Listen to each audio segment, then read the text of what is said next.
right. Well, welcome again to another re-education podcast experience with me, your host, Darren Langille. And today I am so excited to have a great friend of mine, somebody I met years ago. I think it's about 8 years ago back in Chicago. His name is Christophe Choo, and he's with Coldwell Banker Global Previews down in the Beverly Hills and LA region, a place that I'm sure a lot of us and us listening would say, I'd love to sell real estate there. Christophe, I will introduce to the show in a second here, but I'm going to give a little background. Sure. He's been selling since 1989. From his website, I pulled that. So obviously he's allowing me to share that because it's there and it's public, which means 32 years in the business. He was telling me he's done it all. Award-winning, top producing, luxury agent. But as he just told me, he's also sold stuff down in the $43,000 range as well. But in LA's most prestigious neighborhoods. I think there's a special name for a triangle of properties over there. Platinum Triangle, you got it. There you go. But yeah, he's a top 1% Coldwell agent worldwide. Back in 2008, I remember this, #1 video influencer ranked amongst realtors. So that is very cool. He's always had a huge part in video. Well, maybe not always, but he was one of the early guys. I was one of the and first. He's fluent. For a long You're time fluent ago. in what? Is it Spanish and French on top of course, English? Amazing. If you might have heard this name, Christophe Choo, before, because he has appeared where a lot of us will honestly never on a lot of TV shows, popular selling LA with HDTV. I remember first seeing you there, my friend. Bravo's $1 Million Listing. He's been there, and there's a whole bunch of others. I even noticed Open House TV on NBC. So, I mean, the list goes on, and I could keep talking about him. But yeah, like I said, I got to know him years ago. The moment I met him, knowing also by that point his history, the thing that struck so much, Christophe, I don't know if I ever told you this, was your welcoming nature and humility just blew my mind. And as I left Chicago, it was one of those big things I knew I was in the right place around the right people. Yeah. When somebody like yourself with your background can come across that way. So everybody, welcome Christophe to the show. I'm so excited to be here and so glad to see you. It's been a while since we last hung out at one of the conferences. So thank you for having me. I really appreciate that. Yes, absolutely. Thank you for taking the time. Sure. So I could have went on with the intro, but what did I miss? Any key elements there that you think that I might have missed about you? It'll come up in stories as you ask questions. It'll all come up. Yeah. But it's funny because 32 years in the business now, there's so many young people in the business, right? When I started in 89, I was 18 years old. And in those days, it was very different than today. I mean, the real estate has really changed a lot in 32 years. I mean, we barely had computers, we used fax machines. We had old MLS books to look at listings. So it just, it was a whole different world. So nowadays, I meet a lot of new younger agents and I say, well, how old are you? I'm like, God, I was selling real estate and you weren't even born yet. That's kind of a little bit weird. Isn't that I feel like I did the early days. I feel as excited and loving the business as much as I did then, if not even more. Amazing. So what have you been up to lately? 2021 has been a wild year. It's been a crazy year in our market. Finally, we got some energy, but you got your market really tends to always keep moving. But I mean, what was 2021 like for you? Well, basically 2021 so far, we're almost anywhere from 40% to double the amount of high-end sales from the year before. So the market has continued to be very, very strong. It's cooled off a little bit lately, but despite the fact that a lot of the international buyers are not coming like they were because of the COVID restrictions, the market's very, very strong. But the bottom line is, 32 years, I've been through 2 or 3 market crashes, 2 or 3 up cycles. And no matter what the market is, we as agents got to take the bull by the horns and make business, no matter what it is. Totally. What does Tom say? Make your own market, right? Always have to make your own market. And you got to shift and adjust and reinvent and rebuild. And we're constantly reinventing ourselves. So this year was, we spent 9 months building our brand new website, of which we just got an award from Real Trends as being one of the top individual agent for videos on websites, which is great. Yeah, so we're just rebuilding we're not changing our brand. We're rebuilding the brand. We're adding to it, from logo perspective to marketing ideas, to videos, to websites, to just everything. I mean, I think every 3-4 years, you need to kind of look at everything and be like, okay, what can I do that's not today, but what's going to be for tomorrow or next year. So we're always trying to look at that, look at the opportunities that are out there, whatever those opportunities are. And that's, I mean, that's a great point to start. I mean, the evolution of a realtor's journey is important, and not change for the sake of change, but change because you know you're looking to stay ahead and keep your place, right? Yeah, yeah. And also, I mean, in the world of, I mean, you know, every 2-3 years, I need all new headshots, you know, and all, not just headshots, but photos for marketing. And, you know, let's face it, I'm 53 years old now, so much older than you. But as you hit your 40s, you're not even in your 40s yet, are you? No, you're in your 30s. I just turned 40 this year. Okay. So, you know, when you hit your 20s is one thing, you hit your 30s is another, you hit your 40s is another, your 50s. So I look at a photo from 3 years ago, I'm like, that's not me anymore. And you know how sometimes you meet agents and you look at their business card and it's like a glamour shot from 20 years ago, men included. And I'm like, who is this person that I'm meeting? It's not the same person. So I think it's important to always put up a real true front. We are how we are. We look how we look. And I think it's important to always be proud of where you are and what you've gone through at whatever point you are in your life, and be proud of that and share that. So yeah, so we're always looking to not really recreate, but rebuild and rebrand and move it forward to today's time. And you're doing this not instead of doing production, you're doing this along with the production that you continually have to do, right? Without production, you can't afford to do any of this stuff. I mean, you know, videos are expensive. New custom, super custom websites are expensive. SEO is expensive. It's all expensive. Staff. So yeah, you got to keep the production going. Yeah, and I get freaked out if I don't have, you know, 3-4. Look, I don't do, you know, a huge amount of deals because our deals are higher.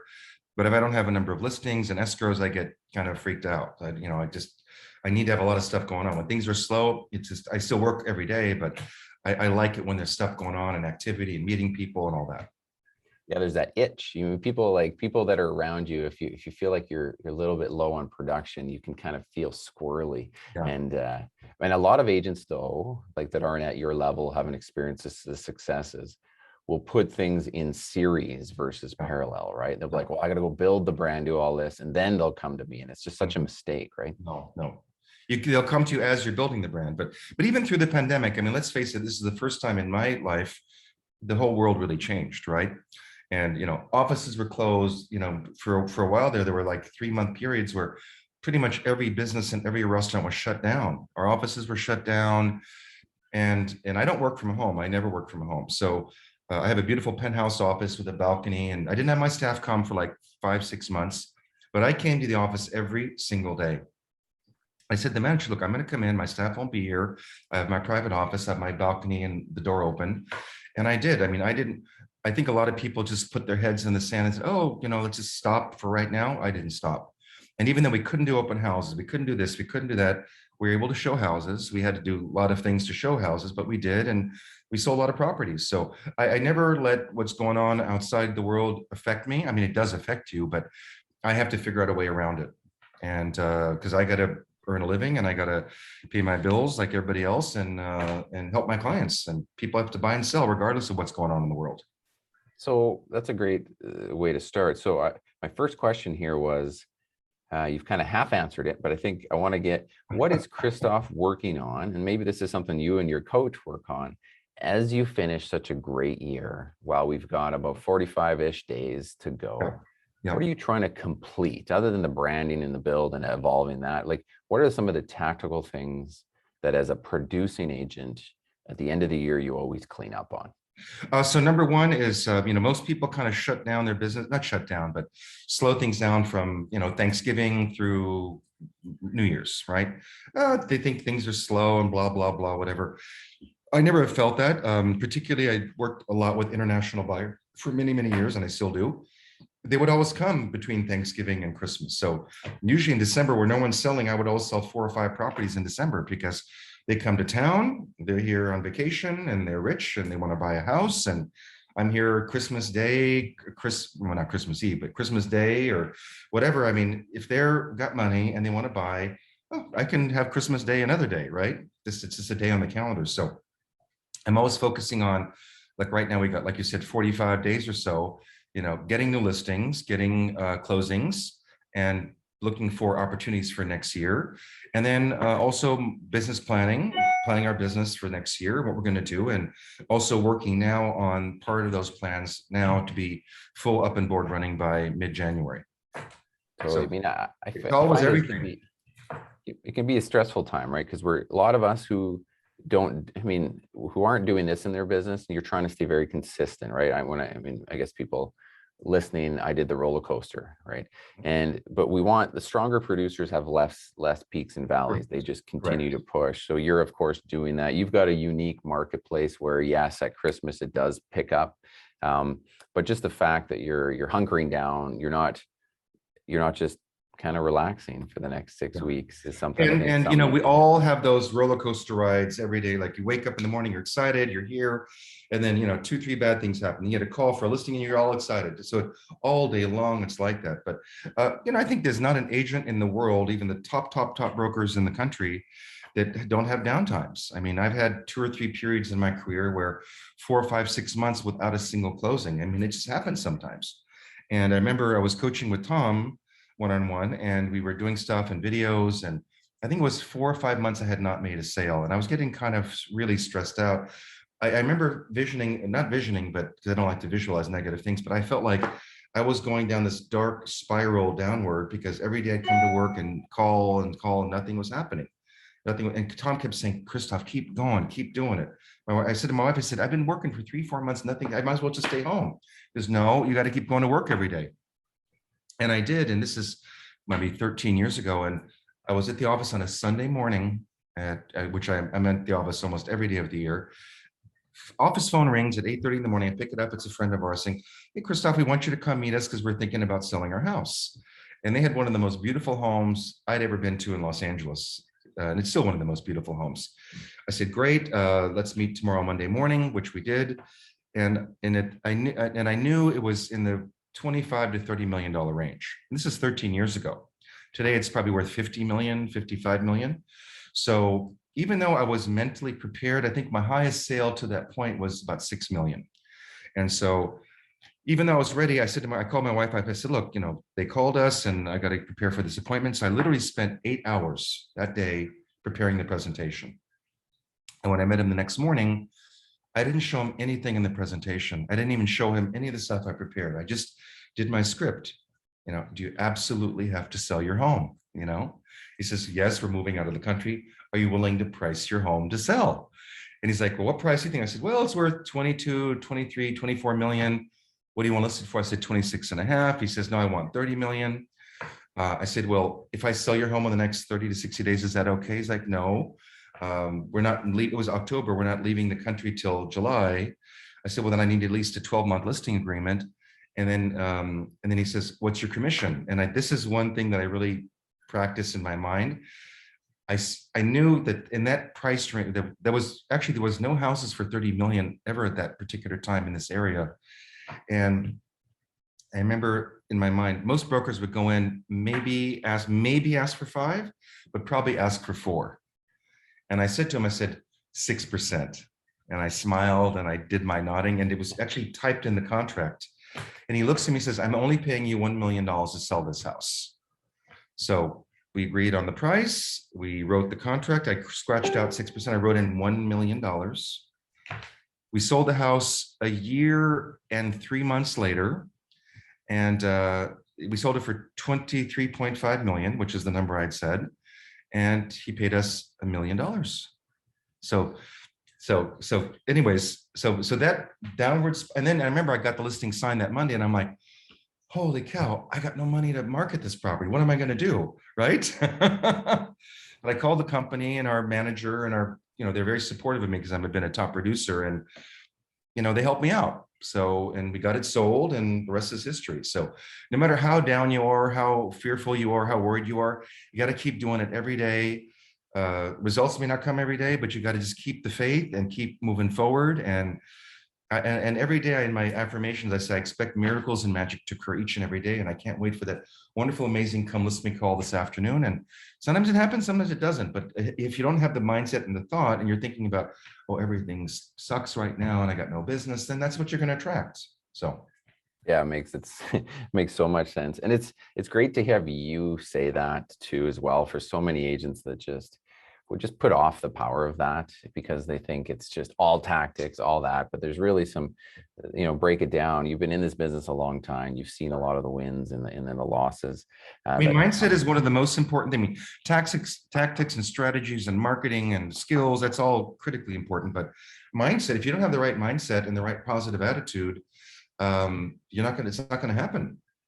I mean, I remember you telling me this story when you were getting into luxury, and you've done this 32 years, but you were saying it took you how long before you transitioned into luxury?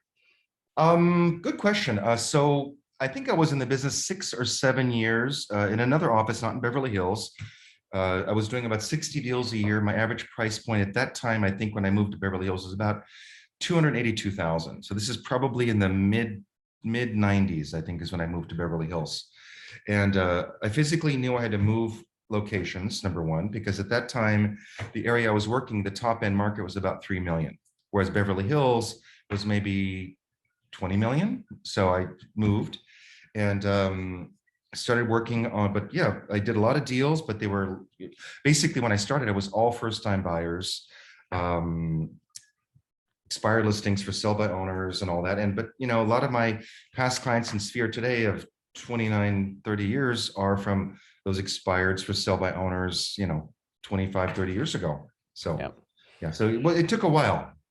And then you told me when you were doing it, you kind of, I don't know if you remember telling me this story, but because you weren't familiar with the market, you did something unique that I think a lot of agents don't do enough of. And you got out there and you were part of every broker tour. Yep. You were out there showing property as if you had the buyers. Yes. Really familiarized yourself Yeah. with the suite of listing inventory. Yeah. Can you add anything to that? Absolutely. So I still go on broker tours now that we're doing broker tours again. It's every Tuesday from 11 to 2 in our area.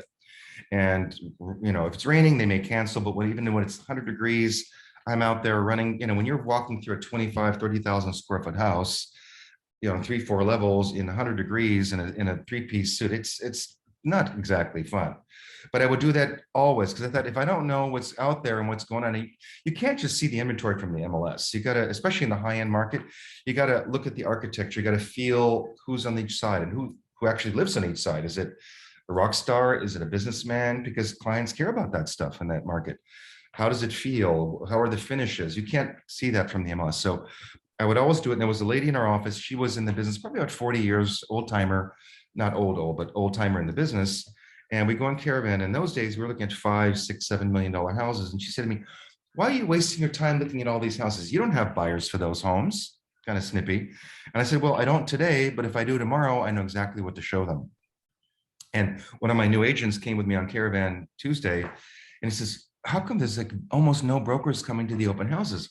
Brokers are lazy, especially the new ones." I mean, I shouldn't say especially the new ones, but why wouldn't you, if you're brand new, or even if you're not brand new, why wouldn't you spend 2, 3 hours on a Tuesday, go looking at every property in your marketplace? Because you might get a call tomorrow for the house next door to list it.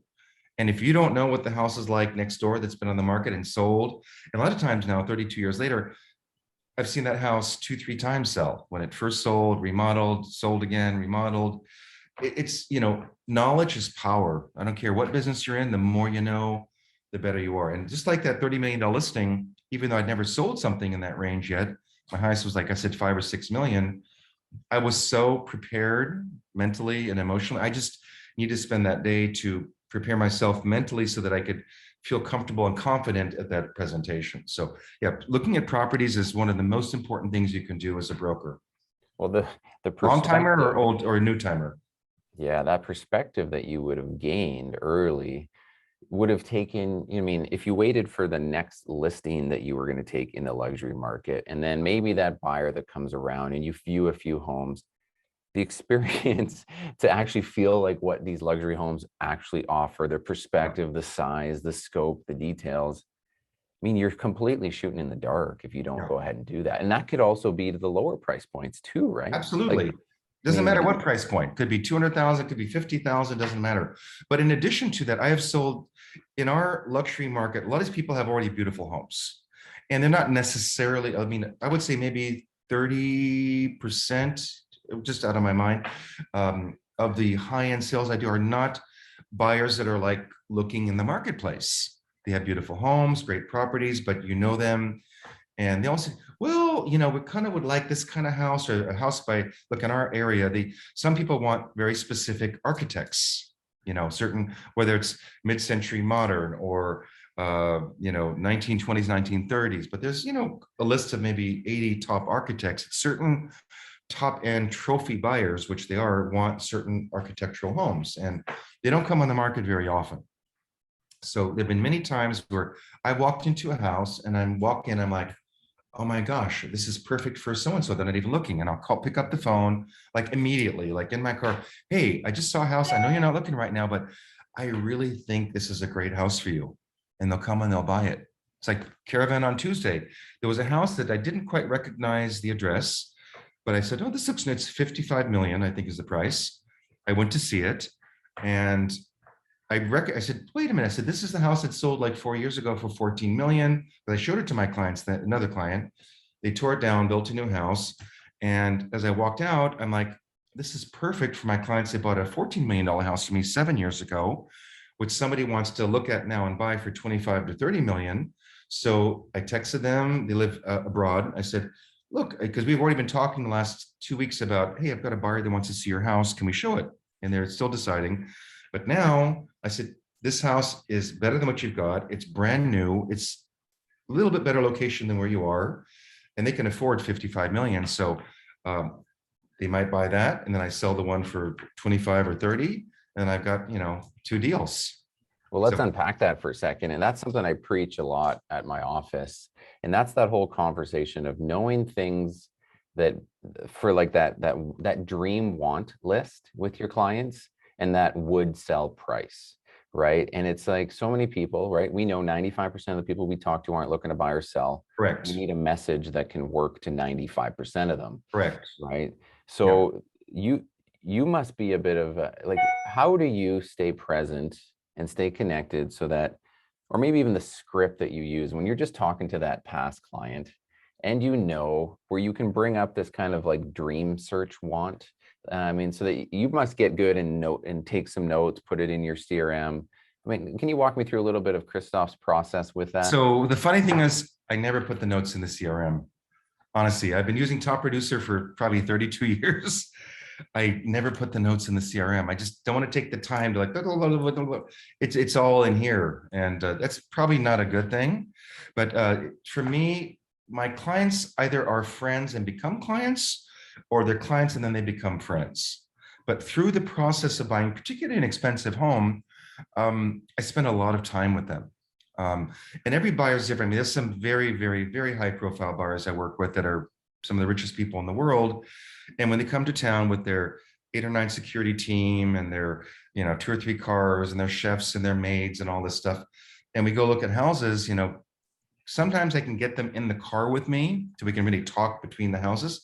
But other times we look at the houses and then they're in the car with their car and driver, and I'm, you know, leading the way. So that's tough. But then I will say, okay, we're going to look at houses from 10 to 12. We're going to look at 3 houses, and then we're going to go to lunch.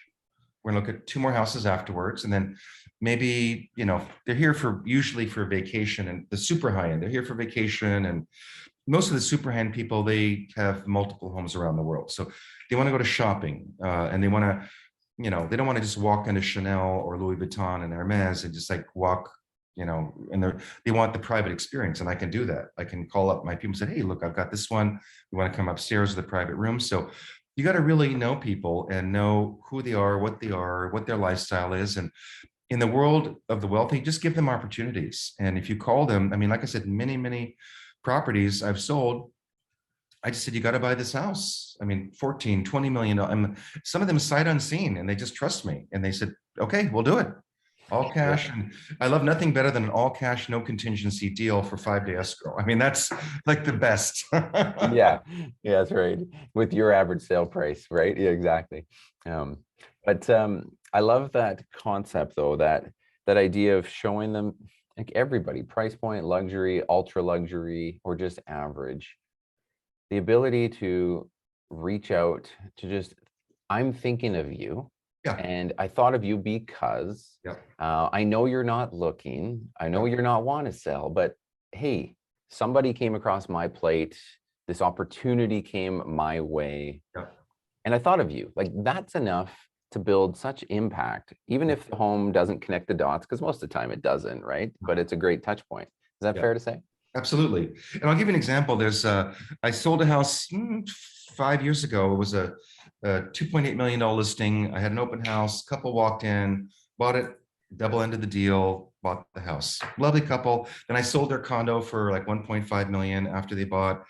We had a lovely dinner together, became friends, but I have to admit that I don't follow up enough with my past clients in Sphere. That's one of the things I've really got to work on. So the last year and a half, I've been like, I got to call them. I got to call them. And then the longer I wait, the more I'm like, give them a call them now out of the blue. And like, they're going to be like, why are you calling me? Why haven't you called me? And all that story in your head, right? Right. I just called him. I just called the husband first. And it happened to be, he was working at home. His wife was there.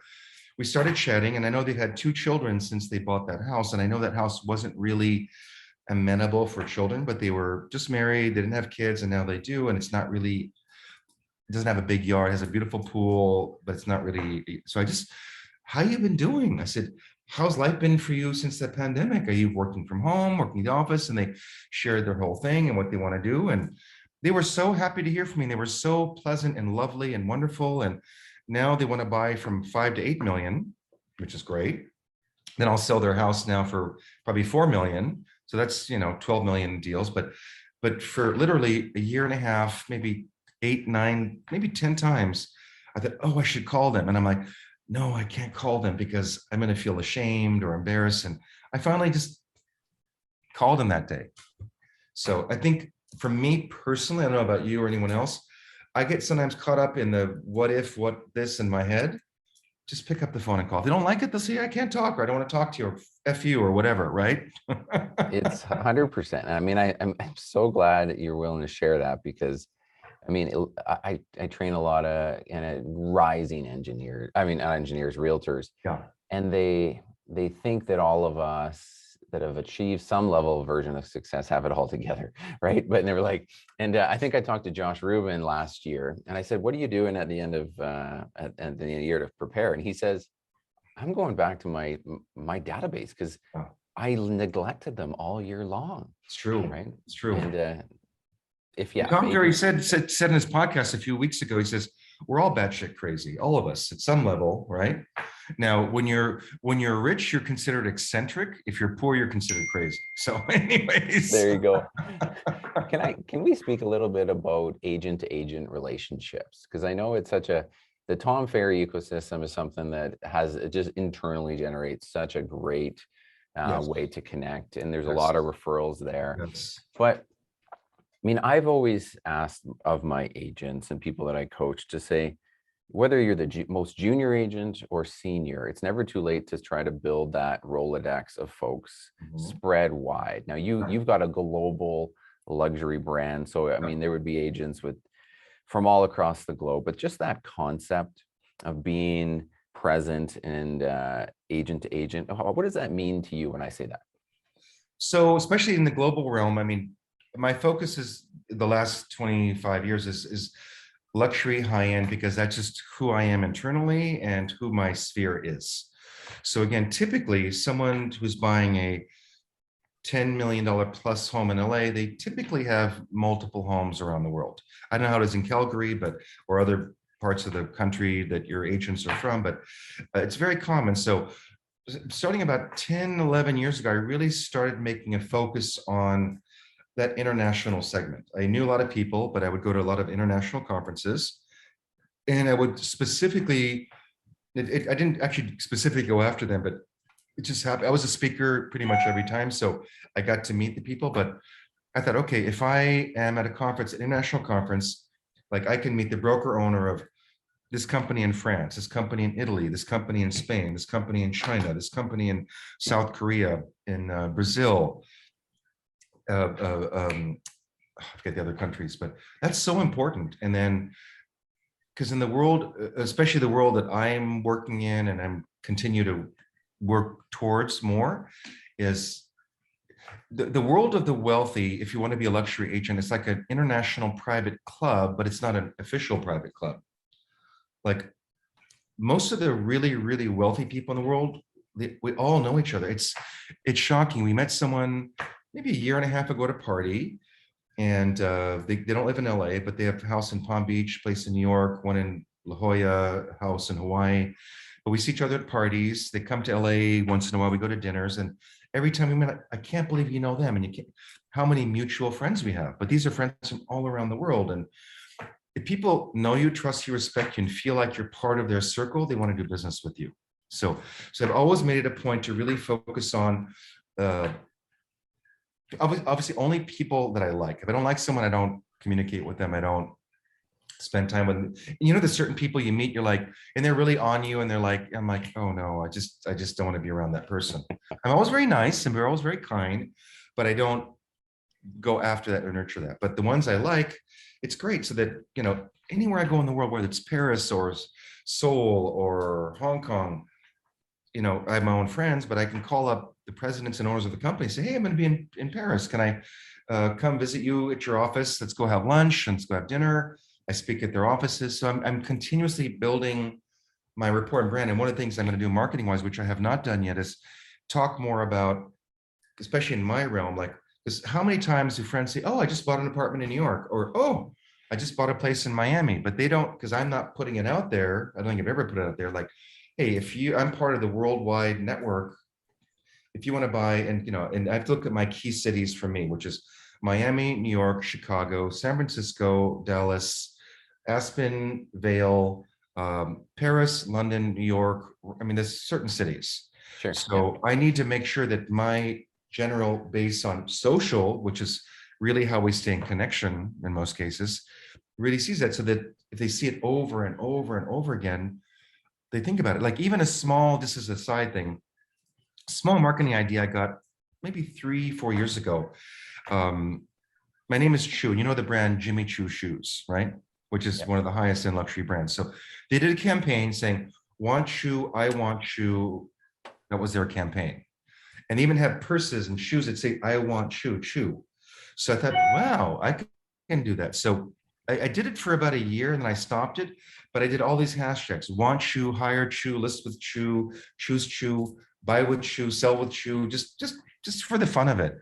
But now quite often, maybe 15-20% of the time on social, even if I'm not posting that specific hashtag, or like they'll say, I want Choo, I want Choo. It's just it's a subliminal little mindset. So I even have the URLs iwantchoo.com, hirechew.com. I don't use those really, which I've got to start using, but I don't know. I come up with something, I think of something, usually when I'm quiet, meditating or getting a massage, that's when all the ideas come. Yep. And then it's a matter of, you can have a million ideas. If you don't implement them, it's worth nothing.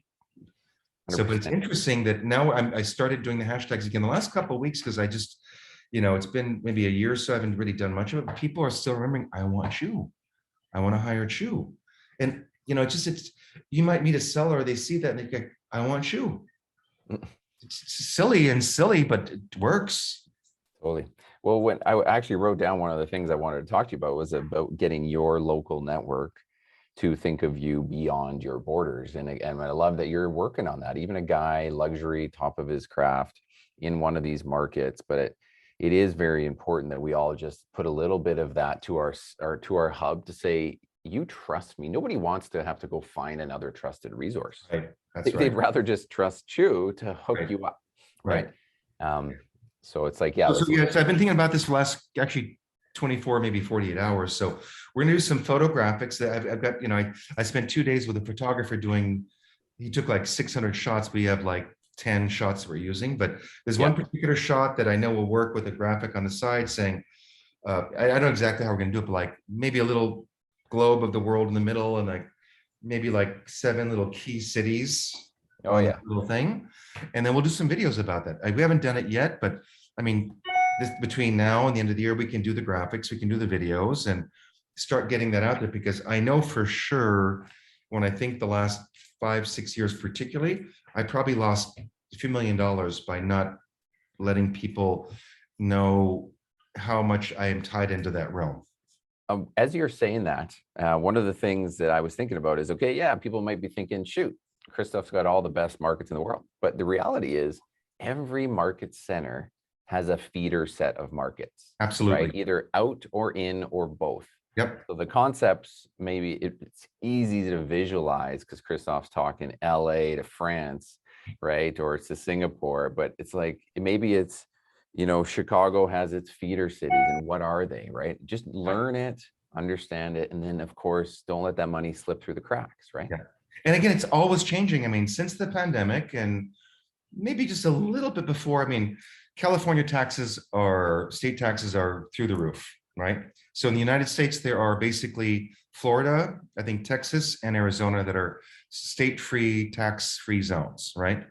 So in the last 3-4 years, I've had a number of very wealthy friends and clients sold here and bought in Arizona, bought in Texas, Palm Beach, Miami, and they're living at least 100 and I think you have to live like 167 days a year in that particular state to get the tax-free basis. So yeah, I mean, I love the European international buyers, but that's a little bit high, but actually all the echelon, but that's changed too. So luckily, I mean, I know all the top agents in Arizona. I know the ones in Texas. I know the ones in Miami and Palm Beach.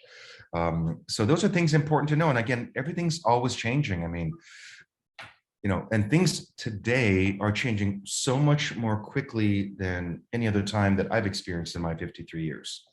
And would you say the way for which you either find these folks, or maybe even the ones that stay in touch with you so they remember Choo, right? Is it back to social? Just get them to your funnel, and that's your macro, so they never forget about you, or are you finding it's something in between that? It's kind of a little bit of everything. It's most of my businesses, that's the thought I had during the break, is that when you do what you love and you are who you are without apology, you spend money to make money, you will attract those kinds of clients. So as an example, back our honeymoon trip in 1993, been married now for 29 years. My wife and I think that particular year, I think I made around $250,000 GCI. Or net income, whatever it was.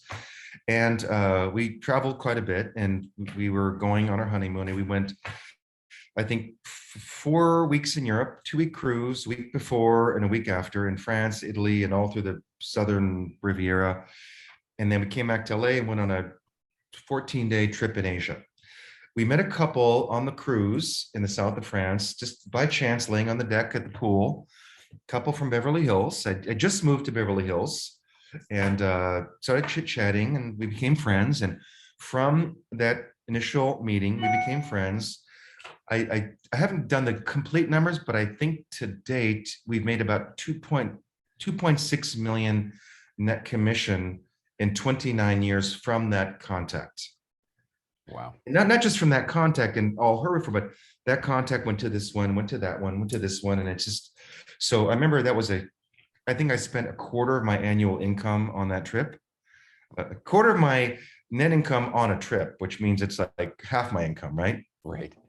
But I always said, even when I was young, I said, spend money to make money. And I always wanted the best. So we went first class. We stayed at the top 6-star hotels, best penthouse on the ships. And, I remember saying to my wife, I don't mind working all year long for a 6-week trip where I said to my wife, I said, this is the real world, like on the trip, like living like that. That's my real world. The day-to-day work is kind of like a fantasy world. But it made sense. And still to this day, we're still friends with many of them, and just the business. So I'm always thinking about be yourself, do who you are. And, sometimes put yourself out there, and I mean, don't spend money frivolously. I mean, Tom talks about, don't buy stupid stuff, right? Yeah. And I agree with that, because when I was, years ago, I would just buy, I even before I closed an escrow, I'd be like, oh, I've got, 300,000 in commissions pending. Oh, I'm going to go to Rodeo Drive, which is a block away from my office, and buy 5 new suits and buy a diamond watch and all. I don't do that stuff anymore. I mean, I still buy stuff, but I never spend money until I've already made it. Now that's a really good lesson, because in the past, I'm like, oh, I'm going to make this kind of money and I'll use my credit card, and then 3 deals don't close, right? And you're like, oh shit, I just spent all that money. what part now? Video you jumped on early. We've been A1. evolving video. You Yeah. continue to do a ton of it. What would you say are the things that you're using video for?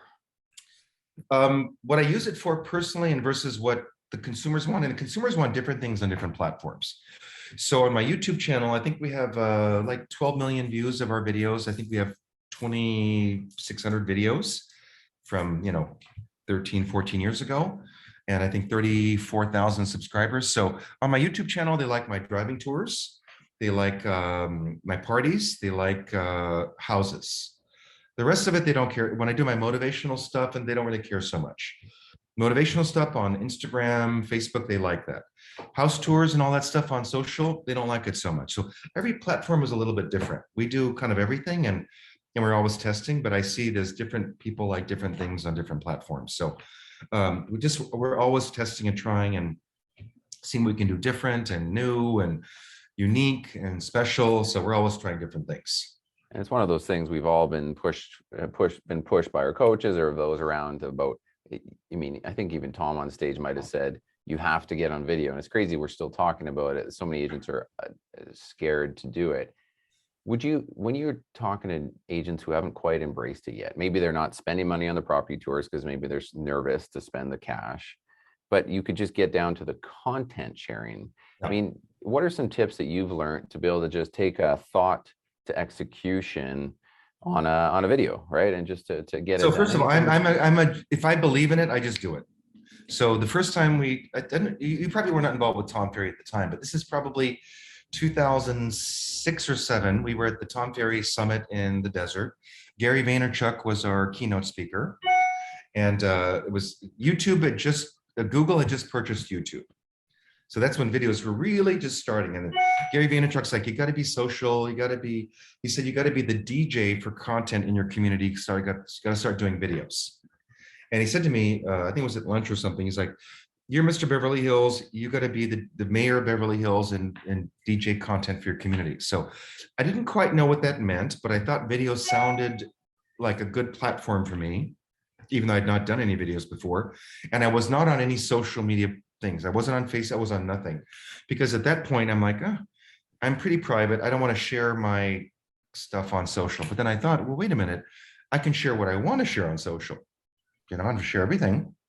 So that afternoon there was a Best Buy or Good Guys or one of those, electronic stores nearby the hotel. So 5 o'clock done, got in my car, drove to the Best Buy, bought a flip cam and a tripod. My assistant was with me, and I shot my first, and it's actually, if you go to my YouTube, it's my first video in 2007. And it was 118 degrees, and I'm on the terrace of the hotel. And I didn't say it was my first video. I just said, I'm here at a conference, blah, blah, blah. So I just did it. I do it. And if it doesn't work, then I can stop it. And then I remember it was 4 years into doing videos. I was coaching with Tom. And I said, Tom, I had 800 videos online at that point. I said, Tom, I keep doing videos, but I haven't monetized it, right? Because when you're a business person, when you do a marketing initiative, you want to get revenue from it. He says, keep doing what you're on the right track. You're on the right track. Keep doing it. And maybe 2 weeks after, I got a random call at the office, like 10:30 in the morning. My assistant said, this lady wants to talk to you about buying a house. I said, so I get the phone, start chatting. It was a 45-minute initial call. And she said that they had been looking for a house for a year and a half with another broker. Her husband was a top real estate attorney here in Los Angeles. And, but they were unhappy with the situation and blah, blah, blah. I said, what are you looking for? And I said to her on the first call, I said, how'd you find out about me? She says, oh, I was searching on Google, Bel Air. I saw a couple of your videos and I clicked them on your YouTube, and it took me to more videos on the playlist. I said, wow. I said, well, what made you decide to actually call me? She says, 2 reasons. She says, number one, and I had just done my helicopter tour, which I was the first one to ever do that. It was a very, very expensive video, a helicopter tour of the most expensive homes in LA, which I think it was 2008 or 2008 or 9. And she said 2 things. She said, number one, I saw that helicopter tour you did, and I thought, if you spent that much money on a helicopter tour, you would spend money to market my house. And number 2, she said, you were very honest in your videos. I said, how so? I did a driving tour of a specific street called Stone Canyon in the Bel Air area, where houses at that time were maybe 3 million to 20 million. And it's a canyon street with mountains on either side. And I said, if you're a sun lover, this may not be for you, because the sun will rise a couple hours later in the morning because of the mountain on this side, and will set a couple hours earlier on the west side. And she said to me that they were in escrow on a house for $10 million on that street. And when they came at 3 o'clock in the afternoon for the inspections, there was no sun at the pool. And she did not want to have a house with a pool with no sun in the afternoon. I said, then you're a promontory buyer. And she's like, what does that mean? I said, you need to be on top of a hill where there's nothing obstructing the sun from your house. So, and I was a little bit concerned because I thought, he's a lawyer, with real estate lawyer, you'd think he'd know a lot of agents, right? And they'd been looking for a year and a half and they weren't happy with the broker. And it was a broker at our company. So she said, I want to meet with you and my husband, come at 8:30 on Monday night. And I'm like, I've never go to buyers interviews like that. They come to the office, but I thought they want to buy a $10-12 million house. They want to sell their house. I'll go take the meeting, right? Went to their house in my 3-piece suit. He's a lawyer, right? With the tie, very conservative, right? And I met them. And I had my yellow pad. What do you attorneys use, right? Legal form yellow pads. I said, Mr. So-and-so, I said, do you mind if I take notes? He says, of course. So I just said, and I just went through my script. What do you want to move? I went through all the questions. And about 20 minutes into my questions, I said to him, I said, I like you. I said, I think you like me. Why don't we just get started and find you a house? He says to me, Christophe, the moment my wife first talked to you, she decided to hire you as an agent. I said, then what am I doing here for the interview? I just wanted to meet you in person. That was it. And I think 3 weeks later, they bought a $10.5 million house. I sold their first house for 4.8 million. Their friend bought a house for 4.6 million. This all happened in 90 days after we met. His secretary, I sold her condo for 480,000. They bought a $1.8 million house, and they just bought, actually a year ago now, a $7.5 million vacation house. So, $36 million in deals from videos. But it was 4 years until I first monetized my videos. Now, a lot more has happened since then, but you said earlier, consistency. That's one of the things I talk about. We all want it yesterday, but you got to just keep doing it, keep putting the content, quality content that will help people, and you'll get business from it. Well, yeah, I mean, it's so, you're right. I mean, building up a presence like on YouTube, maybe in the earlier days, you could be found a little quicker, but now you need to put a good body of work over time to cut through the noise. I mean, nowadays it's so hard to be found. I mean, when I first started all this process, nobody was doing it. You Google search, we have 17 different market areas. We could Beverly Hills, Bel Air, Hollywood Hills. You type it in, we'd be top of the search engines. But that it's always changing, always. So that's why we built a new website. We're doing new SEO. We're trying to figure out with all the new algorithms with Google and Facebook, how to get up there again. So that's in the works. We're still working with the past clients in Sphere. And it's every day trying different things and working it out. You said so much in that story. And I think some people sometimes when they listen to another agent's story, they'll just kind of like get caught up in just the storytelling, but they'll miss some of the highlights. And one of the things I wrote down was instantly you knew your client. You knew exactly what to do. Just the fact that you were coming with a script, with a piece of paper you knew would also relate to the lawyer, ask them to take notes. They were detailed. Within that, you had your script so that you could take a type A guy, but still lead the charge. Like right there, there's 3 huge takeaways that is in common practice to Christophe's kind of story. But agents can pick up on that to say, wow, am I actually slowing down enough to do what Christophe just did so naturally? Right in the story. Well, the thing is, the scripts are natural because I practiced them for 17 years, and I still not as much as I should, but I still they're internal. They're so. I mean, literally, like the productivity schools or the sales edge schools. I studied that. I mean, I went to sales edge maybe like 9 times. Wow. So I mean, that's all in there. So the scripts come out, but they come out conversational because and I didn't have any questions written. It just all came from my mind. But I just And I always, if I'm meeting someone new that I don't know, I'm like, I research who they are. Yeah. Right? Because obviously, if I'm working with an attorney who's a big real estate attorney who owns, partner in, 7 major real estate law offices around the country, that's a different person than Madonna, who's a rock star who she didn't care. It's her team and her business managers and lawyers. But so I always really look at, I spend the time to search who the buyer is. And I'll ask them, like, one of the questions, which is a script, I said, when I come out to meet you on Thursday at 5, Darren, I want to, Daryl, I want to see, what can I show you, have you hear or see or know to help you feel comfortable to work with me to sell your home? Know, see, touch. So I get to know if they're auditory, if they're visual, if they're kinesthetic. If they're an engineer, I do a presentation because they're into numbers and data and all that. If it's an artist or a celebrity, they're usually just feeling.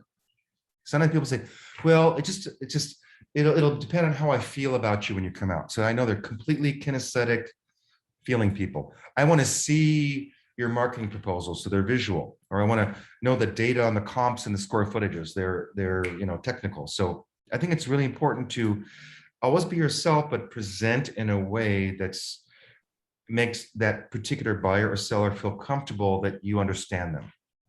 Yeah, and there's ultimately in our business, right, Tom and everybody talks about, there's only so many objections we get. There's only so many personality types. Absolutely. Right. So once you learn that and you're comfortable, you're right, the scripts aren't scripts anymore. You've just kind of mastered the ability to guide the conversation to where you need to go. And if a new agent's hearing this, they're like, oh, that seems like a lot of work. But in reality, again, there's only a handful of behavioral types and how you like it. And there's only really a handful of objections that come our way. Yes. Master that transition and also like tee it up in a way that you can you're playing t-ball rather than fastball, right? And I still do that 3-minute listing presentation, which it's not as high a ratio of getting it done now as it was 5-6 years ago. But like I said to that guy, do you absolutely have to sell your home? And they usually say, no, we don't have to, we want to, blah blah blah, whatever. Great, you don't have to, you don't want to, I get that. Are you willing to price your home to sell? And they're like, well, it depends on the price. And, what do you think? I said, well, I'm an expert. I study homes and prices every day for the last 32 years. Therefore, I assume you'll list with me at a price that will cause your home to sell, correct? Like, well, it depends on the price. I said, then I'll go, do you want me to handle the sale for you? And I just smile. And sometimes they're like, yes, that's why we hired you out here. And then it's like, well, great. Let's just talk about the price. Here's the contract. I didn't even show my marketing presentation. Now, some people are like, no, we want to know about this. And then you go into that whole 10-minute, 20-minute, sometimes I've been at 3-hour listing presentations, everyone's different, but I just start with that. If they say yes, it's like nothing to talk about. Let's discuss the price. Let's set the dates and get it done. I love it. Yeah, that's a masterful little script that you've got. And then I can I know you know that. Yeah, and the NLP in there too, right? The NLP language patterns and just landing so hot, but it's so smooth. And I love it. I mean, you've been doing it a long time, but it wouldn't take most people that long to feel comfortable just, again, guiding the conversation. Yes. Amazing. And the bottom line, I learned this 30 years ago, clients are silently begging to be led. Most, even the wealthiest, the most powerful, the richest, the smartest, they hire you for your expertise. And like, you meet with an attorney or a big CEO. I said, look, you run a major company and I know you're a very smart man. I get that. I said, but this is my realm. I said, when you go to your doctor, when you go to your lawyer, your doctor says, you got XYZ, you got to do this, this, and that. Are you going to tell him how to do the surgery? You go to your lawyer, you're doing a deposition, you're getting prepared for a court case. Are you going to tell the lawyer how to do it? No, you can't tell me what to do. That's my job. You do your job. That's how you got successful. Let me do my job. If you don't trust me, you don't believe me, then work with someone else. Because if they don't trust you in the beginning, they don't want to follow your advice, then you're wasting your time. Because they're going to fight you all the way, and who needs that nonsense? You also dropped a little nugget that I don't even know if this is a strategy you use, but you gave a name to that type of buyer in the canyon, where where that other guy, the guy had to perk up to say, you called him a certain type of, you're this type of owner, and it was being up on the prom, like you Oh, had to be up high, promontory, yes. right? That is specific to, wanting the sun versus needing up top. But even the Correct. very smart guy didn't realize what that was. And you were able to create this term Yeah, that then pointed him to say, oh yeah, that's me. yeah. And I could see us as realtors almost using that technique for a lot of things in all markets Yes. that could, again, put you in this position of real authority, right? That would have instantly got him to say, oh, I'm going to listen to Christophe. He gets me. Yeah. Well, it's funny, the house that they were in escrow on, I knew the house. It was a very famous basketball player's home. I don't know about sports very much, but it was a very, very famous Laker basketball guy's home. And the promontory thing came because I go on caravan every Tuesday. And, you go on caravan, you see houses, then all of a sudden you see these houses that are like, the area might be 3, 4, 5, 10 million. All of a sudden you see houses 20 million. Well, why is that 20 million? Because it's, LA has a lot of mountain. You've been to LA before, right? Yeah. LA has a lot of mountains, kind of from downtown to Malibu, which is, the top of Beverly Hills, Bel Air, it runs across. So you can be in the canyon, which is the streets in between the mountains, which is dark. But a promontory is like you're at the top of the street, you go to the end of the mountain and someone cut off the top of the mountain, flatten the lot, and then you've got a 180 or 270 or 360-degree view of the city. That's a promontory. And someone will pay double, triple, quadruple the price for that kind of property. But I go to them, I see them, I know them, and I, again, knowledge is power. 100%. Well, Christophe, I've taken a lot of your very valuable time. I don't even want to know. Oh my God, we've been on an hour already. It goes so fast when you're having fun. Right. I know. I mean, these conversations can go for forever. As I wrap this up, where is the best place to follow Christophe, to just learn? I know you've got a business Instagram page, you've got a personal one. Yep. Where do you find, if someone wanted to really learn as an agent, to kind of just mimic and R&D a little bit, where's the best place to go? Well, thank you for asking, because I do so many webinars and conferences, and I always forget to mention like where to follow me. So on Instagram, I have my Christophe Choo personal, which is private, and that's another conversation, but it's private. So if I don't know you, I may or may not accept you, but my people send you the link to my business page. If I do know you, or if when I look at your profile, you're interesting, I might follow you and let you follow me, but that's kind of personal.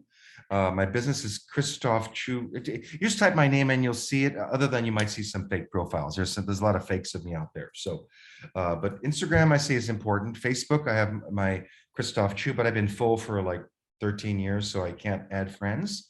But you can send me the request, and then we send you to our business Facebook page.